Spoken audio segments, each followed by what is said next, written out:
like to thank Andy and Six-Man. What an amazing job they did on this. The guys were all freaked out. They were going, this is the best run thing we've done, and we've done thousands of shows. And so this, and thanks to you guys for supporting KISS all these years. It's just amazing. And I hope to see you back here next year because we're already planning. All right, Doc, over to your right. Right over here. See me straight ahead. Straight, a little more. God, I've been playing blackjack. Gotcha. All right, right here. They're going to be asking questions from here. Go ahead. Who's up first? Come on. All right, what's your name? Dr. Graham. Hi, Doc. What kind of doctor are you? A KISS Kruise. Over the counter or not? Under the counter. Doc, what's your funniest story regarding KISS? Oh man, there's a million of those. I really, the KISS guys are just, they're very comical, they're very, they're crazy guys. And I don't know if there's a funny story with KISS other than, there's a million Gene Simmons and Ace Frehley stories for sure. But, yeah. I think I'll just tell you one about Ace. I'm driving in a car and going to Stuttgart, and of course Ace is heavily medicated. How unusual. And I always liked riding with Ace because he would nod out and I wouldn't have to talk to him. So he was in the car and he was out cold. So we get to Stuttgart, it's raining, and I get out of the limo and he gets out, and I'm talking to the promoter, and I thought Ace walked in the building. So I go in the building and go to the dressing room, and everybody goes, "Where's Ace?" You know, fuck, I don't know. He just got out of the car. So we looked around, we couldn't find him. So usually you go into all the bathrooms because he could be passed out on the toilet or something. So I'm looking in the bathrooms, he's not in there, and I go, Jesus. So I go out to ask the driver, I go, "Did you see Ace go in the building?" And he goes, "No."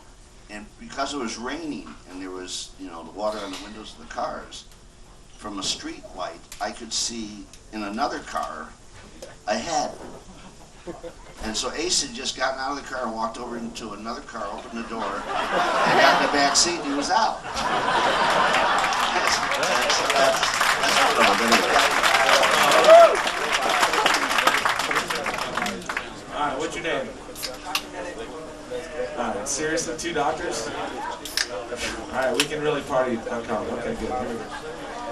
What's the craziest thing you've seen a band do? God, that's nuts. There's some I can't tell you about, but no, I don't know. I mean, I think the tattooing of the bands on your body is kind of kooky. It's just, I know everybody has them, but I mean, it shows, so much dedication.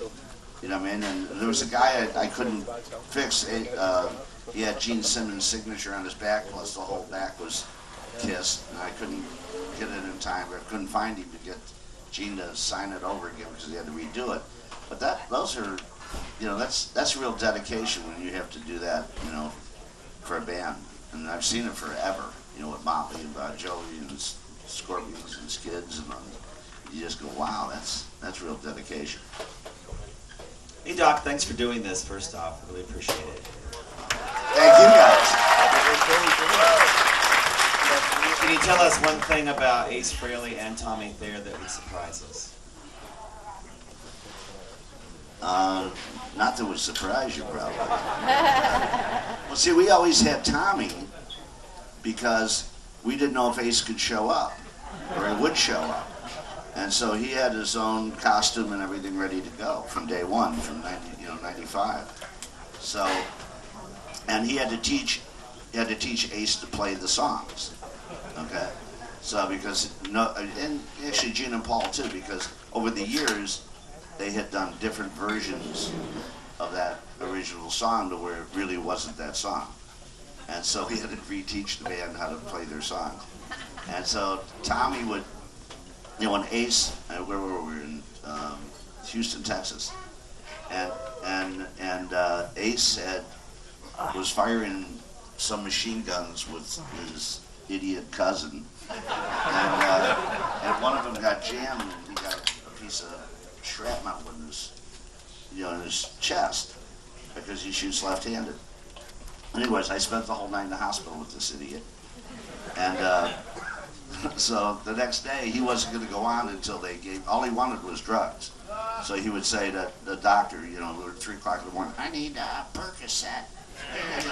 He knew all the stuff. So anyways, the next day I wouldn't give him anything. So the next day he wasn't going to go on until he got some Percocet. Right? So I said, okay, then you're not going on. I called Tommy. Tommy got dressed. So then he got pissed, and then he went out on stage. So that's pretty much it. All right, please tell me you're not a doctor. Okay, good. Angel Corville from Canada. How did your relationship with KISS come to be?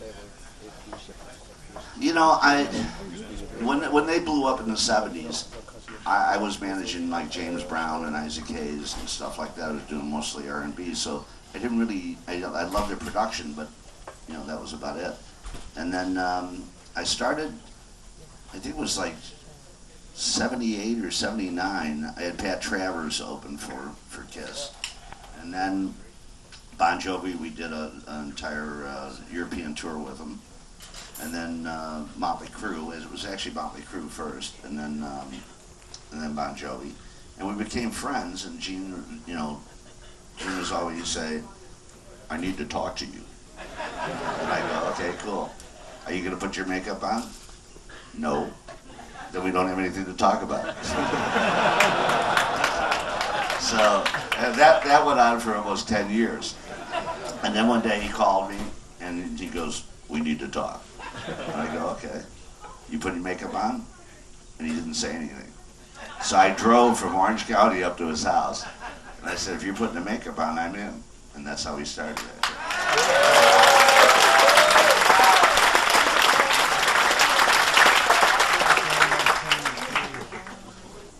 Hi, I'm Wendy from Pennsylvania.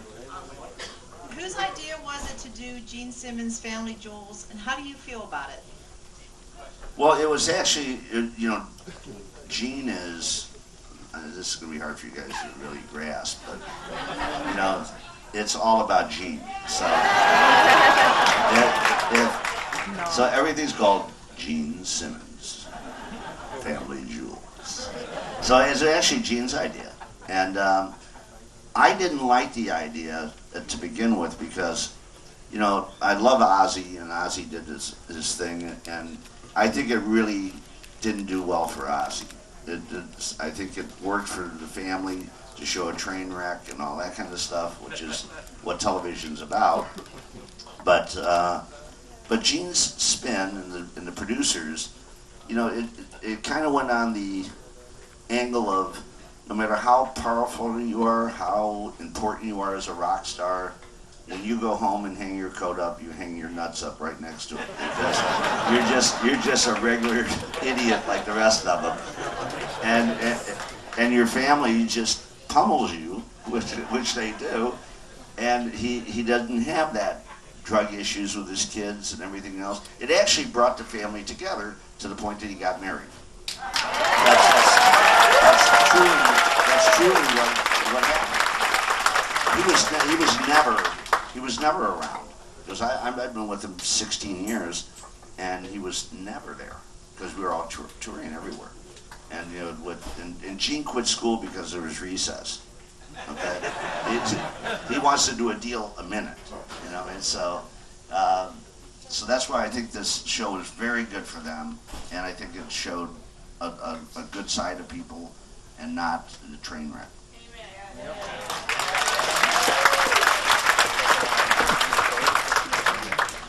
Hi, Doc. My name's Chris. I'm from Houston, Texas. And when we first got on board on the cruise, you said that, or I heard that what happens on the KISS Cruise stays on the KISS Cruise.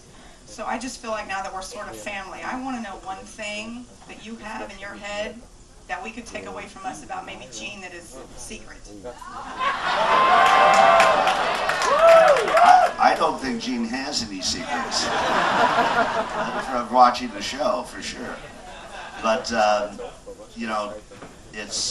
I don't know what Gene, because Gene is full disclosure. He's the worst criminal in the world. If he walked on through customs and had blow in his pocket, they go, "Do you have any drugs?" "Yes, I do."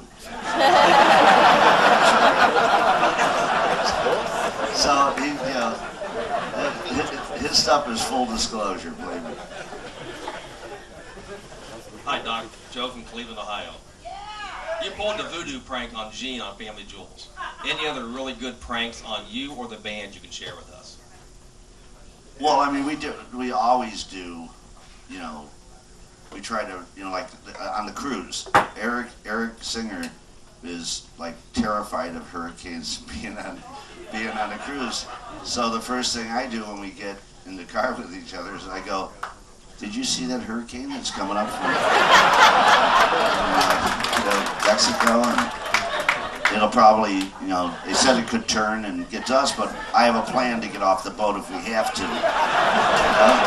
And so he's like fucking freaking out.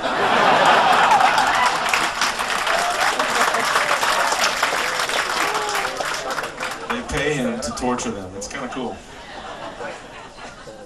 Hey Doc, how you doing? Who was the first artist you represented? Actually, the first artist I represented was a producer, but we put together, this was in a short period of time, two guys from the Average White Band, which was Steve Ferrone and Hamish Stewart, and then with the Brecker Brothers and David Sanborn and all this in the super group kind of thing. So it was basically probably the Average White Band, yeah, would have been the first one. Hey Doc, Mark from Tampa. In a room full of KISS fans, any new bands that you're aware of that we should be on the lookout for? Well, I just signed this band. It's called Vintage Trouble, but it's like Otis Redding. It's very different than what we do here. That band is, and I'll tell you something. What was the name of the band today? Radio Lessons. Yeah, Yeah. they were fucking amazing. I thought they were really, really good. You know, and that's the funny thing about finding artists. When I found Vintage Trouble, I walked into Harvell's in Santa Monica. They've been together like 3 months, and I don't sign anything. And I walked in because a camera guy from Family Jewels said, "You gotta go in there. They're amazing." So I walked in and I signed them right there. You know, and so, you know, it's funny how you find things, you know. Hello, it's George from Williamsburg, Virginia. First question is, how hard is it, not specifically with KISS, but with all the bands, dealing with all of the egos and everybody wanting to do their thing? And then my second question I'm slipping in is, I want to work for the band, what should I do? That wasn't on the sheet, dude. It is on the sheet. Damn, it's good work. Nice. Well, if you're KISS, you have to work for food. They're the cheapest band in the world. So, the first question, I'm sorry, I missed. How do you deal with all the Oh, egos, not specifically KISS, but... There's no egos. I mean, come on. You think Vince Neil had an ego? Come on. No, you know, it's like anything else. You just got to be real with them and, you know, tell them the truth. And when they get out of line, you got to say, "Hey, that's fucking crazy. What are you doing?" And, you know, if you treat them like regular people and not let them get out there, you know, with the whole rock star mentality kind of thing, then they won't. But if you let them go and you enable them to do it, they get fucking terrible. So you just got to be honest with them and slap them around a little bit, and they're fine. Hey Doc, tell them their style of management, the two options, whether you do the throat or the feet. How does that work? Well, we always say when you manage an artist, you either manage them from the throat or from the feet. If you manage them by the throat, they'll beat you down to about the waist for about 10 years. But if you start at the feet, they just kick your teeth in. So you got to stand. So you just got to stand up on the throat. I like that. Hey Doc, Chris from Fort Lauderdale, Florida. I heard you live in Nashville, and so my question is, how do you like living in Nashville? There's a lot of other cool guys that live there, Tom Kiefer, Karabi, I know some other guys. And what do you do when you're there hanging out, not doing the KISS thing? Well, I don't hang out with them. But I love Tom. I'm only kidding. I love Kiefer. No, Nashville is such a musical city, and it's not just country. I mean, I managed Darius Rucker, Rodney Atkins, Clint Black, Chris Cagle, and we have some new artists that are coming up as well. But it's a melting pot of musicians around the world. You go anywhere. I mean, with Darius, our dobro player and steel players from Russia, and everybody comes to Nashville to try to make it happen. And you have to remember, KG Elephant is from Nashville. There's Kesha. Paramore. What's the brothers? Kings of Leon, yeah. Kings of Leon. So there's a lot of people. And so I just love the scene there, because you go there every night and you don't see country. You see, well, if you're downtown, you see country. But if you go to most of the clubs, it's all rock stuff. And you see these kids in there that are just like the Who, and I mean, it's like early day stuff. It's amazing.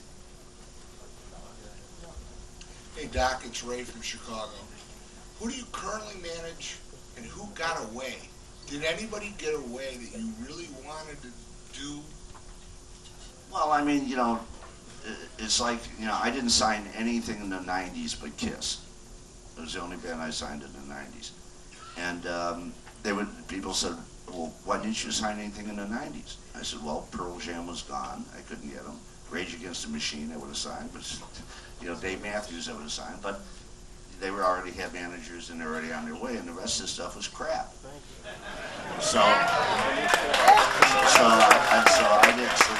I didn't need to practice. So I just went, I'm not going to sign anything until I find something I can sign. But I don't think, it's not so much an artist that I didn't get or something like that. It's about artists that I had that didn't happen. That's the hard part. And so we have this girl, Doc McGhee. She was 17 years old, pretty crazy. Had a record on Warner Brothers and was stillborn. We love the girl. And anyways, now she wrote 4 of the hits for Katy Perry. She on the last record, and she's wrote Britney Spears' single, and she's flourishing. But I don't have her anymore. But it's tough when you have artists that don't happen. I mean, you just go, Jesus, you put time and effort in, and plus, when people come to McGhee Entertainment, they think they're on the fucking silver screen tomorrow afternoon, and that's not really the case. And so we're like handicappers. We kind of try to pick the best horse to ride and see connection between, like what you guys do with KISS. That's connection, and sometimes you forget about it, and you have these, like, you think you know what you're doing, okay? Like, we know we don't know what to do, okay? We know what not to do, okay? That's pretty much how we work. And so when you find that connection between people and a band, that's the most important. It's not whether it's my taste in music. When I signed Motley Crue, I couldn't even understand what the fuck they were playing. They were just blowing shit up and rolling around on the stage. But I saw 3,000 kids going out of their minds and bought every piece of merchandise. So I go, I get it.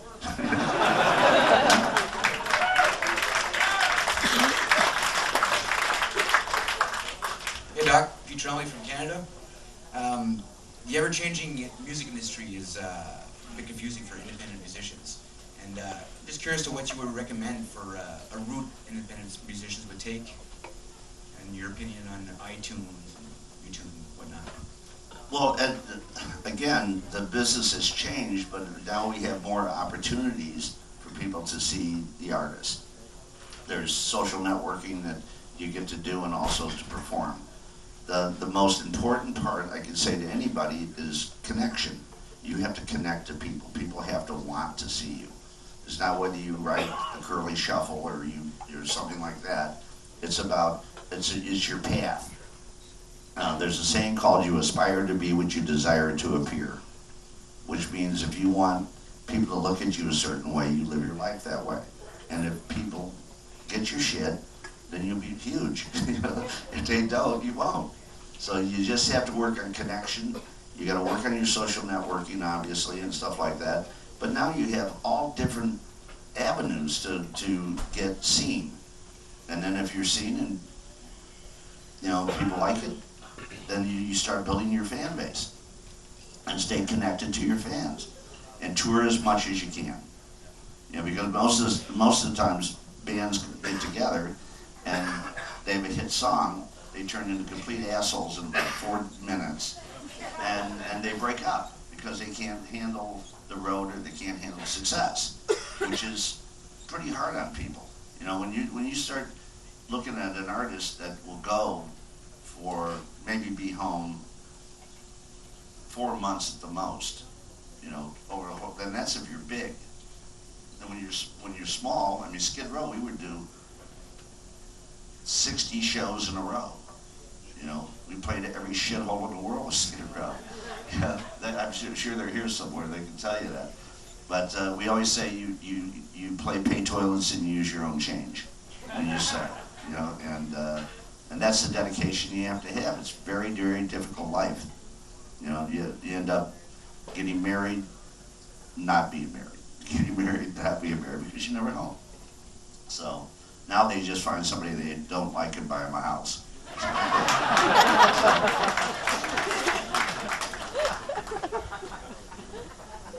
Hi Doc, it's Tyler. As you can tell by my crappy accent, I'm from Australia.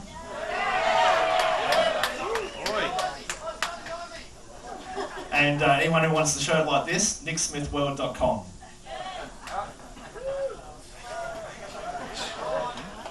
I'm on commission. Okay, question is, Doc, why did the band leave the ship this morning?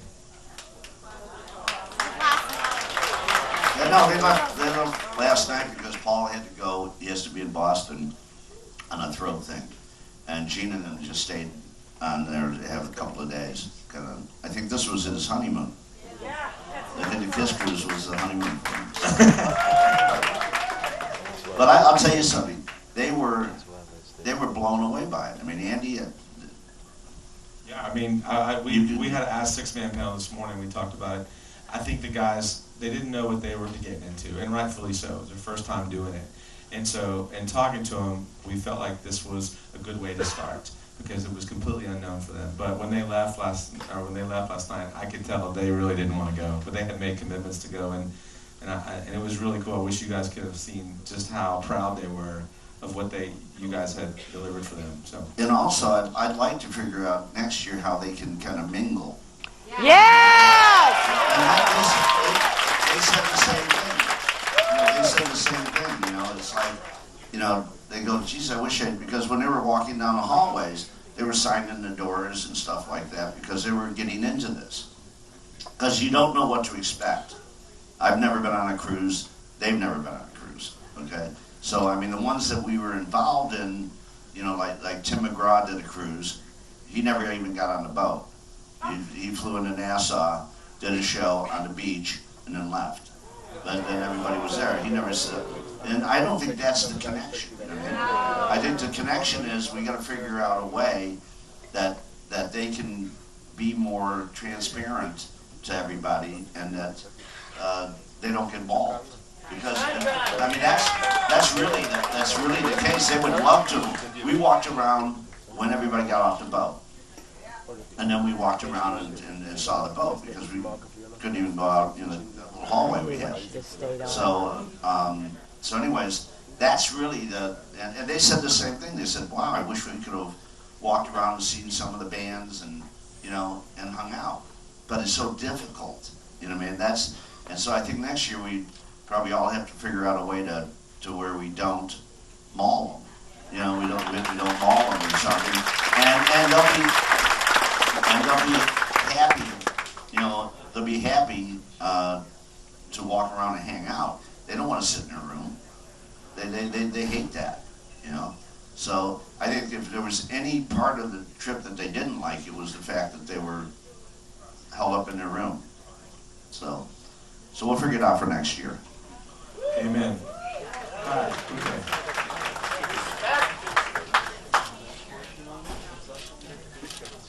Nobody cares about Tommy there.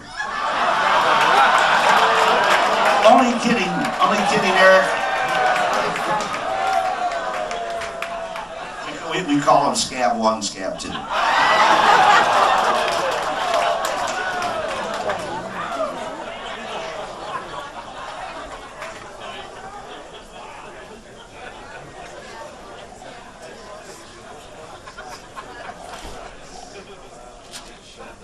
Hey, what's up, Doc?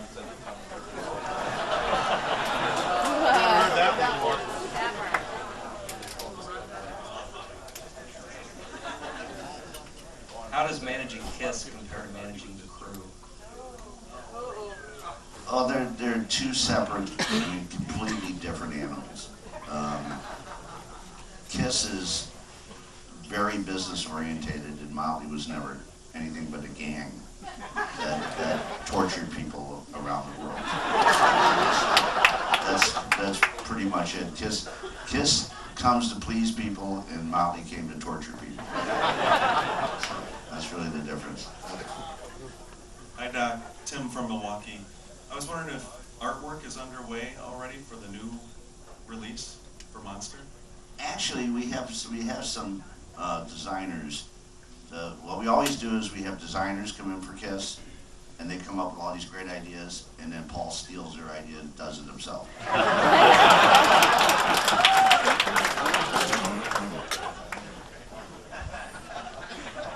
you doing, Doc? Rudy from Sugar Land, Texas. How many months out logistically can you start planning for a tour? Well, I mean, we usually go about 2 years out. So because there's so many moving parts for a big worldwide tour, because you're going to do 59 countries or 70 countries over the course of 2 years. So you really have to plan festivals, and there's a lot of logistics.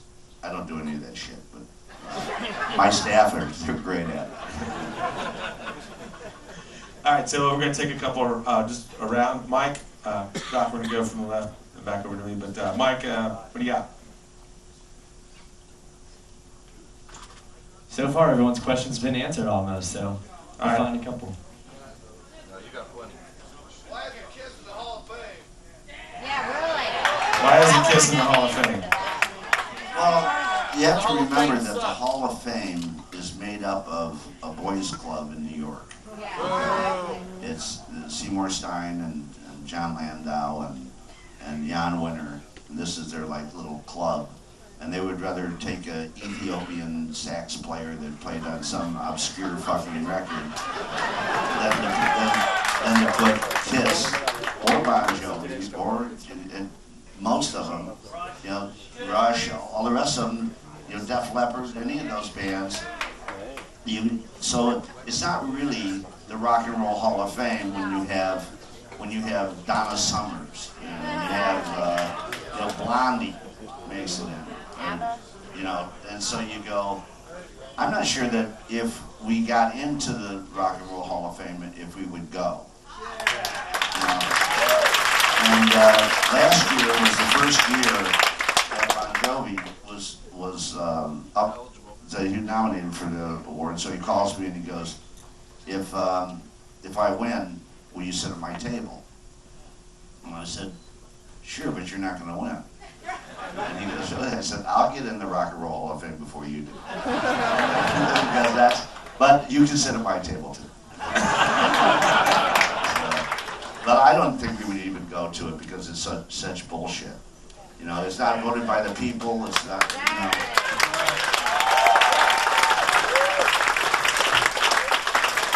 Yeah, I got one over here, Andy. Go ahead. Hey, Doc. What was it like to be in Moscow with Motley and Bon Jovi and Skid Row and all the Moscow Music Peace Festival? I'm not sure how I made it through that one. But it took me 4 years to get to Moscow. So I went there 57 times. And even at the 2 days before we left, we had no permits, we had nothing. And I had 64 tractor trailers on the way and 650 people and 2 jets painted and all this crap. And plus, we were doing it for drug and alcohol rehabilitation for the Soviet kids. We were bringing doctors from the West to teach them to not. They were using electroshock therapy like they used to do for alcoholism in the 50s and stuff like that. And so that was part of the hook to try to get so they wouldn't put us in jail. And so, of course, it was the Make a Difference Foundation, which I founded, but it was Make Another Drink Foundation on the airplane. And everybody was hammered from the time they left It was a mess, but it was a really, we did 300,000 people in 2 days in London Stadium, and they had the American flag waving and all. The first time they'd ever seen it. And you have to remember, it was like these kids were put in jail days before for listening to that type of music. Yeah, they were very hard on it. It was bootlegging, and they would just show up on corners with cassette tapes and trade cassette tapes because they had nothing. You couldn't get toilet paper. You couldn't get ice. We had to bring a tractor trailer of ice. They had nothing. I mean, when you went over there and you think about, you would get underneath your desk when you were a kid because of the nuclear wars shit, right? These guys couldn't shoot a bottle rocket. They had nothing. Zero. It was all bullshit. So, and the people were just, I mean, if you had money, if you gave them money, they couldn't do anything with it. They couldn't buy anything. So what we do is we bring, like on duty free, I buy all the makeup kits. Because when you go to the hotel, the woman who watches your floor, the key lady, you give her a makeup kit, fuck you on the hotel. They give you that truly is like that. I mean, we took the Ukraine hotel, which was 500 or 600 rooms, and I got it because I had a Mercedes-Benz from the Peace Committee. They gave me a Mercedes to drive, and I gave it to the guy who ran the hotel with a cooler of beer and salami and cheese every day, and he would take it with his family and drive around and come back with the tank empty and eat and everything, and he gave me the hotel. I didn't pay anything for the hotel. I gave the guy $1,000 in American money for the stadium. They want $3 million for it now. I was trying to do it last year. Yeah, price went up a little bit, but it was an amazing experience, and pretty much, it was in the rock scene. It's a battle of the bands. I mean, every band has to outdo the other band. So you got them climbing up on the fucking walls and jumping off of this. Somebody tried to do something different. So it was interesting, but it was it was an amazing show. All right, back here, Doc. Jim from Pennsylvania. When the time comes that you feel that you or in the band you're promoting, managing, it's time to separate, how do you approach the band with that? Well, we have a theory called when the cat shit gets bigger than the cat, you get rid of the cat. And we've had several of them. We've had several artists that we just can't work with. You kind of start by saying, when you come in your office, you go, "Are your parents alive?" Yes. "Do they have anything to do with your career?" And if they say yes, you go, "Nice meeting you," because it's so difficult with parents, husbands, boyfriends. All these geniuses have opinions of what they're going to do, and they just torture you. So you just go, bye-bye. That's all you can do. And we don't have anybody that really, when Bon Jovi and I split, it was over his acting career, which I told him he stunk. They said, "You stink." I said, "Sorry, we've done this enough." And he goes, "Oh, I want to be in the movies." I go, "Well, that's bullshit." And we had huge fights over it, and we split. And we're still, I didn't talk to him for 2 years. And I was doing a TV show in Japan, and I put him on the show because it was in excess, and I had ex-Japan, Yoshiki at the time, and they were the biggest rock band in Japan. So at any rate, I'm checking into my room, and Johnny's checking into his room about 10 doors down. I look at him and he goes, "You could have been Colonel Parker." And I went, "Why would it needed an Elvis?" So he goes, "Fuck you, meet me at the bar for a drink." And we've been best friends ever since. So. Mike, you got one? Yeah, I got one right here. All right. Doc? Dr. Peter? How you doing? From New Jersey. Could you maybe elaborate a little bit? What exit? Coming from the south, exit 8. maybe elaborate a little bit when Ace and Peter were in the band after the reunion, like when the cracks of that relationship started and what kind of snowballed for them to slowly exit and Eric and Tommy come back in. Well, I mean, that's, I wasn't there for any of that. So I just came in to put the makeup on and do what we've done. It started out to where, you know, Ace and Peter were pretty normal but, you know, it's like, you know, I don't know how to say this. I mean this in the nicest way, too. David. But, you know, if somebody's a really, really good person, it's very hard to make them a bad person. And on the other hand, if you're a real asshole, it's very hard to make you a good person. So I think they have a lot of that. They have a lot of baggage. And as the years went on, they just got to be more impossible and more impossible. We didn't throw anybody out of the band. They quit. We didn't. And for them to quit, I have no idea why you would quit. You know, they're first of all, when they got there, they had 0.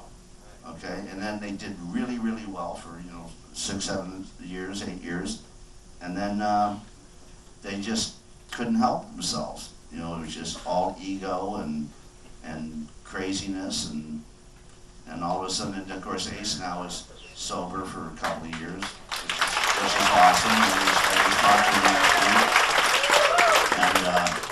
And Peter's a bitter guy. I don't know why, but you know, they could still be in the band. And although I can tell you that I believe that with Eric and Tommy, it's the best KISS I've seen. I think it was very important for us to stay true to KISS. You know what I mean? So even on Sonic Boom and Monster, it's just a better version of KISS, but done in the same stylistic. We're not trying to be, you know, Pearl Jam or any of that shit. We're KISS. So I think that's, and Tommy's a great guitar player.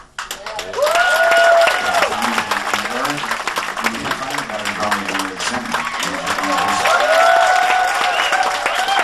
Now we can get the other 2 guys to play that way. It'll be fine.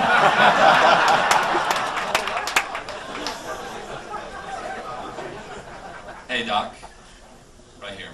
That's why they got off the boat last night, because they couldn't stand to hear this. That's why. Ian from Savannah, Georgia. Any other, where I heard you talk about Make a Difference Foundation concert, any crazy stories you could share with us that we may not have heard before? Well, there's a million stories, I can tell you that, but... one good one. Oh, I'll tell you one story with Motley. We're on the bullet train going from Osaka to Tokyo, and you play at 5:30 in the afternoon, okay, because you have all the train systems, so you can't play at 9 o'clock at night. So somebody gave Tommy and Nikki like a half a Halcyon or something, these old sleeping pills, because you can't get drugs over there. Anyways, and they would snort Drano, you know. So anyways, so they're in their full costumes on the bullet train, because we had to run right from stage right to bullet train to get back to Tokyo. So Mick Mars was going out with one of the Nasty Habits, and anyways, he was sitting up, and these trains are very, you know, I mean, they're clean, and nobody says anything on them, right? So Nikki starts on Mick and starts throwing sugar donuts at him. And so Tommy's walking down the train in Saki, and he stops, and these people are sitting there, and he goes, "Whoops," and throws it in their face, right? And he thinks that's fucking hysterical, right? So now to get back, I get up, I sent him out because I was going to knock him out, because we called it back then full contact management. Which we did several times to all the bands. But at any rate, so Nikki has a bottle of Jack, and now he starts throwing Jack, spraying Jack, right? So now the Japanese guys get up and they start running out of out of the fucking train, right? So Nicky throws the bottle and hits this guy in the back of the head. And he goes, "Wah!" You just see him go down and blood's pumping out of his head. It was like an army movie, right? The other Japanese guys were dragging him out because he was down. So we get to Tokyo Station, and as we're pulling in, I see about 100, 200 police with shields running next to the train. So I go, "Nicky, your fan club's here." So as usual, you know, I apologize every day of my life with Motley Crue. I walk in the lobby of any hotel in the world. Somebody goes, "Mr. McGhee?" I go, "Oh, Jesus, I'm sorry." They go, "Oh, no, telephone." Okay, cool. Because we got thrown out of every place we ever stayed. I don't think we ever got to spend an entire night in a hotel. Unless it was a Howard Johnson, we had to put $15,000 in cash up to get into a Howard Johnson. Okay, and we were in every shithole in the world. So, anyways, I get up to say to the police, "I'm Doc McGhee, I'm the manager of Motley Crue." They tackled me, knocked me down, handcuffed me. I'm laying down, and they dragged Nicky out, and in handcuffs and lay him down next to me. And then Tommy walks over and goes, "Dude, I'm gonna take one of them out." There's 200 fucking police here. Just go to the fucking hotel, will you? So Nicky and Nicky's all fucked up. So we go to jail, and we sit there, and we're all handcuffed in these two chairs. And Nicky goes, because you know they don't like tattoos. They think that there's a Yakuza or something like the mafia. And so Nicky goes, "What do you think they're going to think about my tats?" I go, "Well, if they just let me out of these handcuffs, I'm going to beat the living shit out of them." So, anyways, we didn't get out of there. I mean, we had to write an apology letter. And we got out of there like 3:30, 4 o'clock in the morning. I get back to the hotel. I'm in my room, 15 minutes. And Vince is banging on my door. Because his girlfriend, he wants to pick up this other chick, how unusual. And he wants his girlfriend gone, taken out of the hotel at 4 o'clock in the morning so he can be with this other girl, how unusual. And he's banging on the door, and I open the door, and I see Vince stand there, and he goes, "Fire the fucking travel agent." I said, "What?" He goes, "Fire the travel agent." And I just punched him as hard as I could. Knocked him down. Closed the door, packed my shit, and I left. That was a cat shit that's bigger than the cat.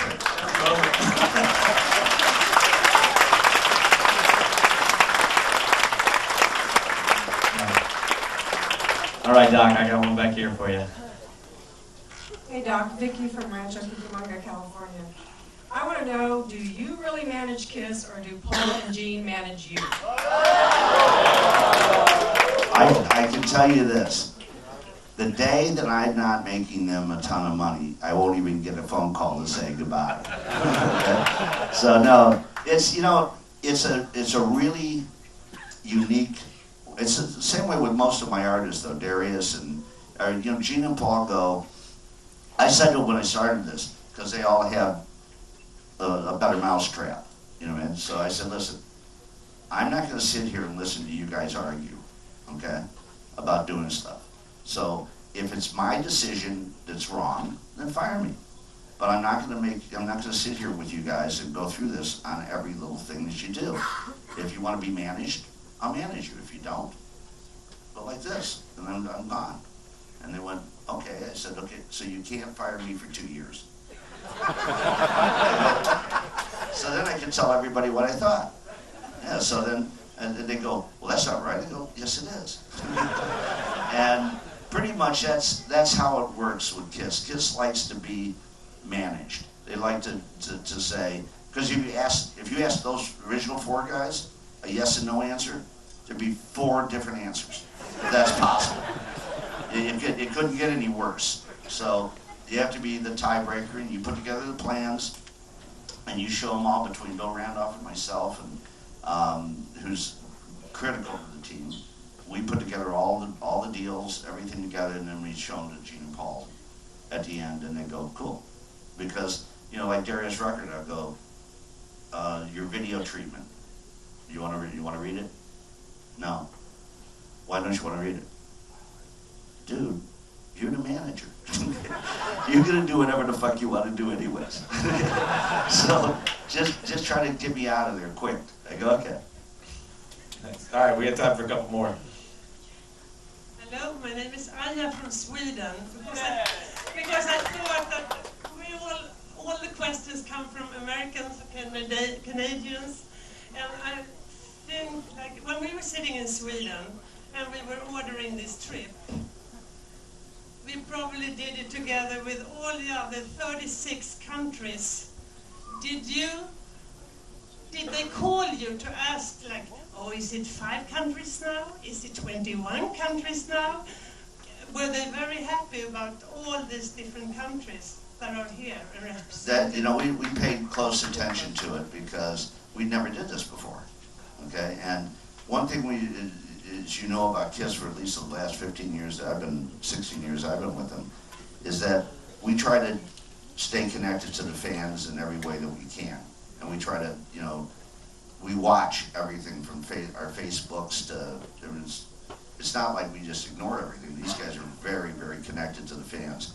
So when we saw those coming in, I mean, we play, I mean, how many times we've done Sweden, the stadium in Stockholm, you know, we've done, you know, so many shows in Sweden and all over the world. We haven't played the North or South Pole. That was, we played Regina though. We did play Regina. And so but we haven't played. I mean, we just did the Lost Cities tour in Canada. We did Dawson Creek, and it was amazing. We're at milepost number 1 of the Alaskan Highway, you know, and so there's just we love to play different countries, and we play everywhere. There's like I said, North and South Pole we haven't played, but other than that, I think we played almost every place. So welcome back to Sweden, and I tell you, 19 years ago, I met a guy.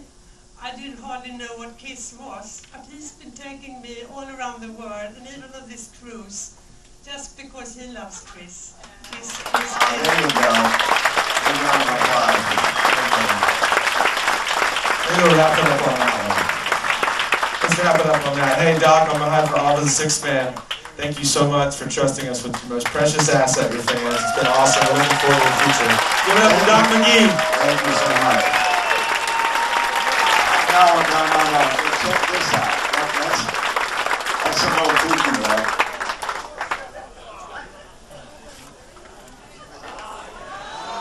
I saw a picture of this. Somebody took. You were wearing this the other day, I guess, and somebody took a picture of it and sent it to me. That's awesome, man.